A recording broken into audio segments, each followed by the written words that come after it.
ভগৎ সিং যুব আবাসে ভারতীয় জনতা পার্টির সদস্যতা অভিযানকে সামনে রেখে আমাদের দ্বিতীয় পর্বের পর্যালোচনা বৈঠক এখানে অনুষ্ঠিত হচ্ছে।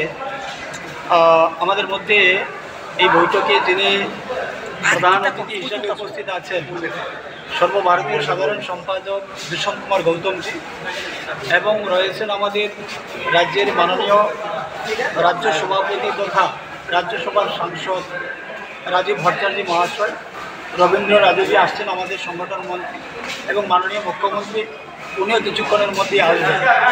আজকের মিটিং আমাদের আপনারা জানেন যে সারা দেশে আমাদের সদস্যতা অভিযান শুরু হয়েছে। প্রতি 5 বছর অন্তর অন্তরই সেটা হয়ে থাকে।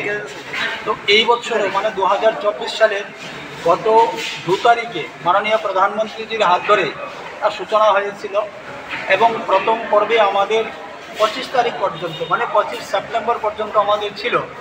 তো এই 25 সেপ্টেম্বর পর্যন্ত আজকে সারা দেশের মধ্যে ত্রিপুরা একটা ভালো স্থান নিয়ে নিয়েছে, ভালো জায়গা নিয়ে নিয়েছে, আমাদের রাজ্য ভালো সদস্য হয়েছে। তো এখন আমাদের দ্বিতীয় পর্বের 1 তারিখ থেকে দ্বিতীয় পর্বের যে সদস্যতা অভিযানের কাজ শুরু হবে, তো তার জন্য একটা রিভিউ মিটিং আমরা পর্যালোচনাতে আজকে বসছি। এটা চলবে আমাদের আজকে 4টা পর্যন্ত বিকাল এখন শুরু হয়েছে। আমরা আগামী দিনে এই সদস্যতা আরও কীভাবে মানুষের কাছে নিয়ে যেতে পারি, আরও বেশি করে মানুষকে যুক্ত করতে পারি ভারতীয় জনতা পার্টিতে, সেই উদ্দেশ্য নিয়ে আজকে আমাদের বৈঠক। স্যার, এখন পর্যন্ত কতটুকু মেম্বারশিপ হয়েছে? আমরা অনলাইনে 5,80,000 গতকাল পর্যন্ত হয়েছে, এবং অফলাইনে আমাদের প্রায় 1.5 লক্ষ হয়ে গিয়েছে অফলাইনে।